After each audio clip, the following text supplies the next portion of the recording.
For example, if a player always uses their forehand on middle balls, your next serve should go to their right leg.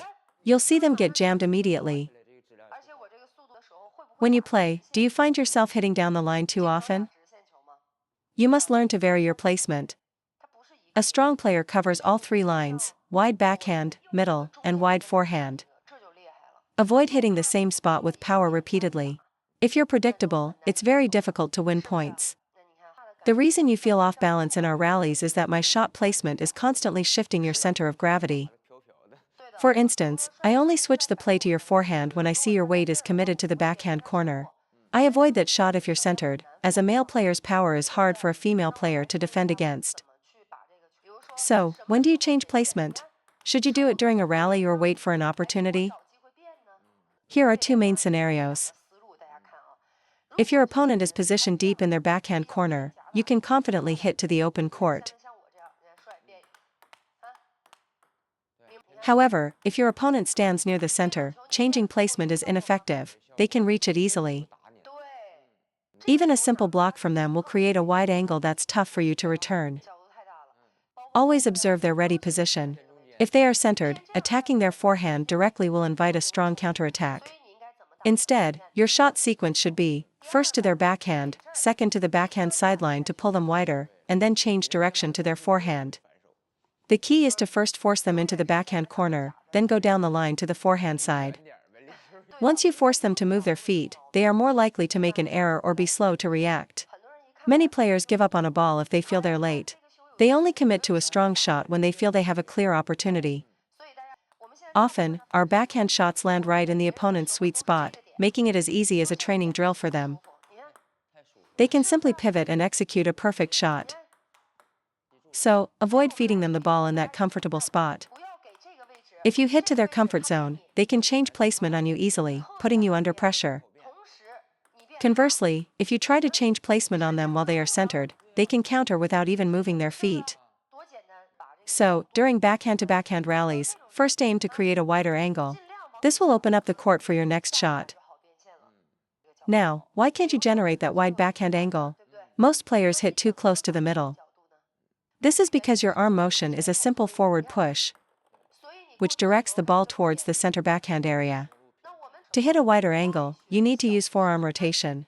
This will direct the ball to the far corner. If you try to change placement with a simple forward push, your risk of error increases significantly. When you engage your forearm, you naturally create a wider, more effective angle. Remember the drill I showed you? Elbow on the table, focusing purely on rotating the forearm. The reason most amateurs can't open up the backhand angle is that they just push forward. You need to use your elbow as a pivot and accelerate your forearm forward. This is the larger scale version of that table drill. Using the elbow as a pivot point is the foundation of the entire backhand stroke. Rotate the forearm forward. So when is it okay not to rotate? When you're blocking or countering with your opponent's pace. When absorbing power, you just need to punch forward and stay compact. If you try to add rotation against a fast ball, you'll likely hit it long. Many online tutorials show pros hitting a flat punch, but they're often showing a single shot in a match where they are defending against a very high-quality attack. You must adapt your stroke to the incoming ball, don't take advice out of context. When can you push forward? When you are using your opponent's pace. If their shot is powerful, a compact punch or block is the right choice. When do you use forearm rotation? When you want to generate your own power and quality. This creates a shot with spin, placement, speed, and power. If you try to generate power with a simple forward push, the ball will often go long. This is a very common mistake in matches. Conversely, if you use a full rotation when just blocking, you'll also likely miss the table. Table tennis is dynamic, every situation is different. What we're teaching is the fundamental technique. You must learn to adapt it to different types of incoming balls, not use the same stroke for everything. To generate power, your forearm must rotate forward and outward. This forearm rotation creates a whip-like effect. When blocking, your goal is to make solid contact. You want to avoid creating too much arc on your block, as that can cause the ball to fly off the end of the table. That's the key issue with the backhand. Second topic, for amateur players, attacking the middle, whether in a rally, on a loop, or on serve, is extremely effective. So, what's the key to hitting the middle? Aim with the tip of your racket. If your racket tip points cross-court, the ball goes cross-court. If it points down the line, it goes down the line. If it points to the middle, the ball goes to the middle. You see? That shot goes right down the middle. This is even more apparent for shakehand grip players. I always use the tip of my racket to guide my placement. It ensures the entire paddle face is angled correctly. So, when aiming for the middle, use your racket tip to lead the way. The second key point is when to attack the middle. If your opponent is positioned in their backhand corner, should you attack wide, middle, or to their forehand? In that specific position, the middle is the correct choice because it will be very awkward for them. Now, what defines the middle? Is it the center line of the table, their right leg, or their playing elbow? When I serve side spin to the right, I aim for his elbow. When I serve side spin to the left, I aim for his thigh. Both serves make him extremely uncomfortable. Every player handles the middle differently. If a player likes to use their forehand from the middle, I aim for their leg. Why? Because using a forehand from the middle requires footwork. If they don't move, they'll be jammed. So against a forehand dominant player, aim for the leg to slow them down. If they prefer to use their backhand, aim for their playing elbow.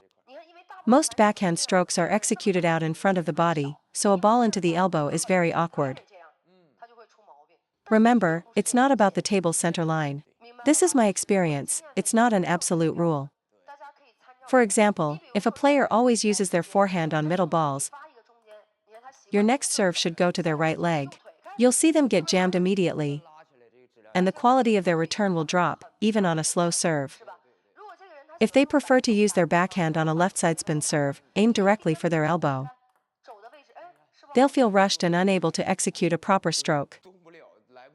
This is how you jam the forehand and cramp the backhand.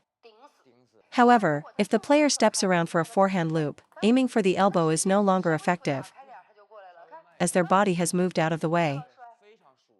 Once they step around, their hand is perfectly positioned. In that case, you must aim for their leg to jam them up during their footwork. Now, let's talk about hitting down the line. Many players are afraid of making mistakes on this shot and don't use it in matches. A technique is only real if you can execute it under pressure. Otherwise, there's a disconnect between your practice and your matches. You have to be brave and use these shots in a real game. That's what defines a good technique. Don't save your shots until they're perfect. There is no such thing as a perfectly mastered shot. When changing placement, should you use your own power or your opponent's? My type of placement change uses the opponent's pace. The reason you're making errors is that you are trying to generate your own power when changing direction. Look at this stroke. Why did it go out? I'll explain why it went long. When I use their pace with a compact motion, the ball stays on the table. You, on the other hand, are taking a backswing and trying to hit hard. I'm barely using any force. If I were, the result would be different. Your error is caused by taking a backswing. If you keep your stroke compact, the ball won't go long.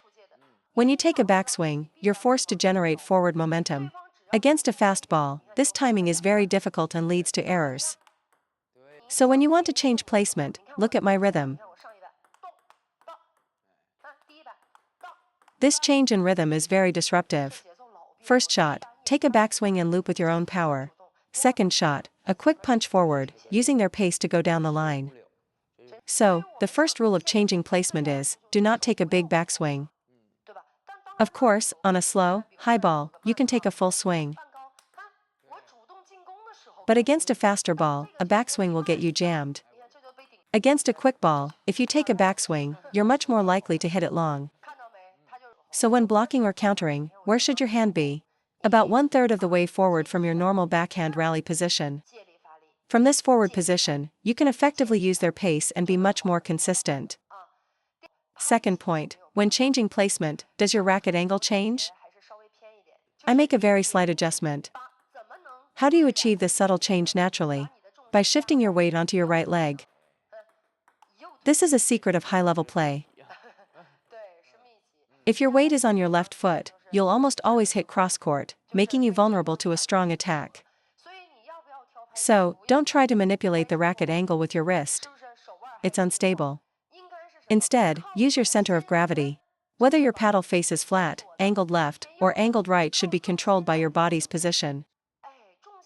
When you adjust with your body, the racket angle changes naturally and smoothly. Don't just stand still and try to steer with your wrist, that's unstable and leads to mishits. I'll demonstrate. Pay close attention to my right leg, notice how I plant my weight on it.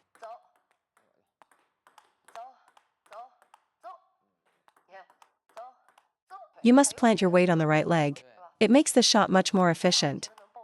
But don't make the weight shift too obvious or deliberate. It should be a quick, subtle motion at the moment of contact.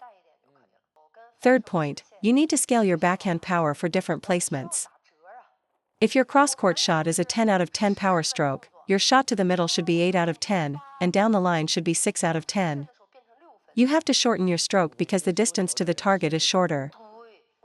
If you use 100% power to hit cross-court and then use that same 100% power to go down the line, the ball will fly way long.